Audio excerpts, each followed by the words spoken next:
Moshe Rabbeinu, il va vers Akadosh Baruch Hu, il lui dit, Akadosh Baruch Hu, voilà, on s'apprête à entrer dans la terre d'Israël.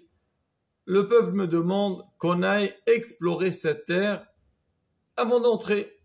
Akadosh Baruch Hu dit à Moshe, on n'a pas besoin. Maintenant tu demandes. Il demande, pas de souci. Shelach lecha anashim. Vas-y, envoie des gens. Rashi sur place, il dit Shelach lecha lida'atecha. C'est-à-dire, d'après moi, Hachem il dit, on n'a pas besoin d'envoyer ces espions, mais il n'y a pas de souci. Voilà, je suis à l'écoute. Et effectivement, ils sont partis et on connaît tous la suite de l'histoire. Ils sont rentrés, ils ont parlé du mal sur la terre d'Israël. Ils ont mis une grande panique dans tout le clan d'Israël. Akadosh Baruch Hu, donc il a décrété que Am Israël, il reste 40 ans dans le désert. Eux, ils sont restés 40 jours. Et Hachem, il a dit Yom Leshana. Donc chaque jour, il a coûté une année de retard pour entrer dans la terre d'Israël.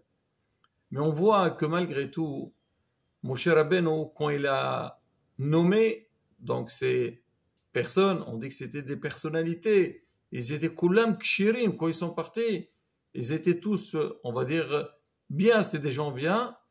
Alors, parmi ces gens-là, il y avait Yoshua ben Nun. À la base, Yoshua, il s'appelait Hoshea.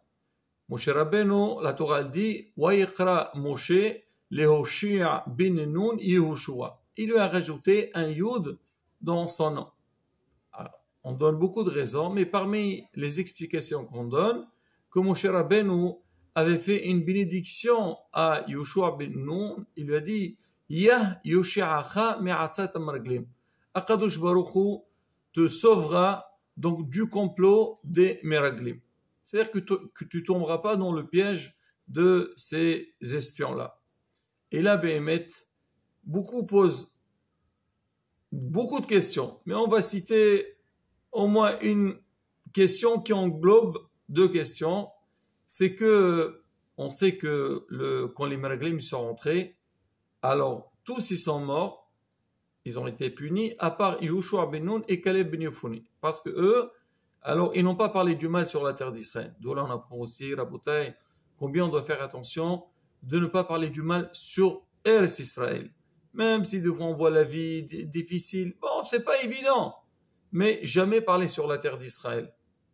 On dit toujours faire des tfilotes que Bezat Hashem, que tout s'arrange. Mais parler du mal sur Israël, c'est pas bon. Quoi qu'il arrive, donc il y a 10, ils sont morts, et il restait Caleb ben Yefune et Yoshua. On dit, eux, ils étaient, on va dire, plus propres que les autres. Alors maintenant, ils n'avaient pas une mauvaise intention. Alors la question qui se pose, pourquoi Kadosh Baruch, Moshe Rabbeinu, il a fait une bénédiction à Yoshua et non pas à Caleb ben Yefune? Alors si Caleb aussi il était bien, il fallait le bénir. De la même manière que tu as eu peur sur Yoshua, il fallait avoir peur aussi sur Caleb ben Yefune. Maintenant, la question qui est encore plus forte, Moshe Rabbeinu, toi, tu sentais qu'il allait y avoir quelque chose qui n'est pas très clair chez les Meraglim, chez ces espions-là. Pourquoi tu ne les as pas tous bénis? Comme ça, ils ne trébuchent pas, ils ne tombent pas dans ce piège-là et tout le monde sera épargné.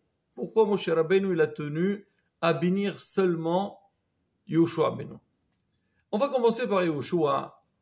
Alors on sait que à la fin de la paracha de la semaine dernière, Yoshua ben Nun, quand il a vu, on avait parlé que Moshe Rabbeinu, donc il devait nommer 70 Zekinim vieux pour l'aider. C'est Hachem qui l'a demandé. Il y avait Eldad ou Medad qui étaient Mitnabim, qui ont une prophétie.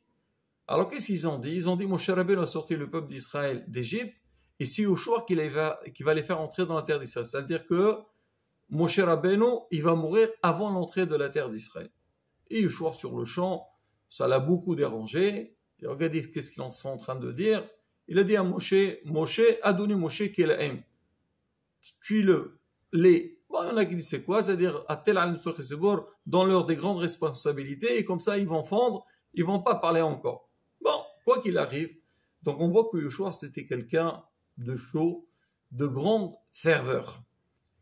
Alors, Moshe Rabbeinu, alors quand il a envoyé les Meraglim, il savait qu'il y avait un risque que peut-être ils vont parler du mal sur la terre d'Israël.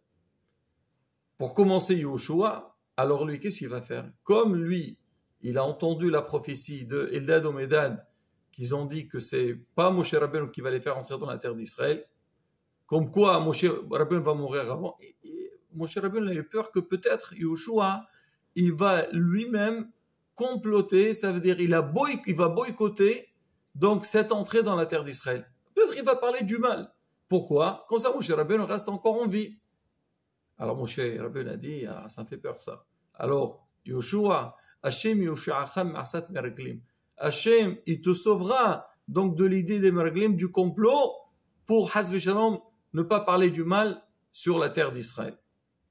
Alors c'est pour ça que Yoshua a besoin d'être béni, et non pas Caleb. Parce que Caleb, quelque part, il n'y a pas une raison qu'il va parler du mal sur la terre d'Israël. Maintenant, d'accord, on a compris Yoshua. Maintenant, et les autres? Voilà, Moshe Rabbeinu, ils savaient qu'ils avaient peut-être un complot contre l'entrée de la terre d'Israël. En fait, Moshe Rabbeinu savait c'était quoi leur propre réelle raison. Le Zohar HaKadosh dit, eux, ils n'étaient pas très chauds pour entrer dans la terre d'Israël. Pourquoi? Parce que ils se sont dit, une fois qu'on va entrer dans la terre d'Israël, on va perdre notre poste. Là, on est des chefs de tribu. On va entrer dans la terre d'Israël, il va avoir le partage, donc on va dispatcher donc les rôles, ou peut-être il n'y aura pas ces rôles-là, et on va les perdre. Donc il va y avoir un problème quelque part de kavod. Et peut-être ils vont boycotter, comme ça ils restent dans le désert, et ils garderont toujours leur poste. Moshe Rabbeinu, il a dit, moi, cette idée-là, ce petit Isra, il me dérange pas beaucoup. Pourquoi? Parce qu'il sait que même si les Meraglim, à la base, ils ne voulaient pas perdre leur poste, mais au moment qu'ils vont vouloir parler du mal contre la terre d'Israël, ils vont se dire, attends, pour notre intérêt personnel, on va priver tout le clan d'Israël de ne pas entrer dans la terre d'Israël, et on va avoir un moment de prise de conscience, et ils vont se retenir, ils ne vont pas parler du mal. Donc Moshe Rabbeinu a dit, moi j'ai pas besoin de les bénir, parce que je sais quoi qu'il arrive, ils vont pas dire du mal sur la terre d'Israël. Mais Yoshua, il y avait ce problème-là, alors c'est pour ça qu'il l'a béni. Mais Haramim va encore plus loin entre Yoshua et Caleb ben Yefuneh. Ils disent Yoshua bin Nun, quel problème qu'il avait vis-à-vis, donc par rapport au Meraglim. Comme on a dit au début du cours, que Yoshua bin Nun, quand il entend quelque chose contre Moshe Rabbeinu, c'était quelqu'un donc très audacieux, il réagit très vite. Moshe Rabbeinu avait peur peut-être, si Yoshua va entendre que les Meraglim vont parler du mal contre la terre d'Israël, il va agir. Et qu'est-ce qu'ils vont faire eux? S'ils vont voir qu'il va s'opposer à eux, Hasve Shalom, ils peuvent lui faire du mal, ils peuvent le tuer. Alors Moshe Rabbeinu a dit, je te bénis, donc tu seras sauvé, ils ne te feront pas du mal. Alors que Caleb ben Yefuneh, jamais il a parlé, même s'il avait des idées différentes que les autres Meraglim, mais jamais il s'est exprimé devant eux. Donc il n'y avait pas du tout de risque sur lui. Mais malgré tout, Caleb ben Yefuneh, il avait quand même un danger, c'était quoi? C'est le fait qu'ils soient entourés par ces Meraglim-là, il peut être influencé, qu'ils vont le séduire, et que lui, il entre aussi dans ce complot-là. Moshe Rabbeinu, il a dit, moi, je ne peux pas agir. Pourquoi? Parce que là, il ne s'agit pas d'une protection physique. C'est plutôt une protection spirituelle. C'est-à-dire, Yoshua, il risquait d'être tué. Mais Caleb, il risquait d'être assimilé avec les autres Meraglim. Il va devenir comme eux. Il a dit, pour être protégé, ça dépend que de nous-mêmes. C'est pour ça qu'on voit que Caleb ben Yefuneh, quand il est entré dans la terre d'Israël, la première des choses qu'il a fait, il est parti dans les Kevret Tzadikim pour aller faire des prières. Pourquoi? Parce qu'il avait peur qu'il soit influencé par les autres. Ça dépend que de lui. C'est un effort que lui-même, il a besoin de faire un effort parce qu'il s'agit de quelque chose qui est spirituel.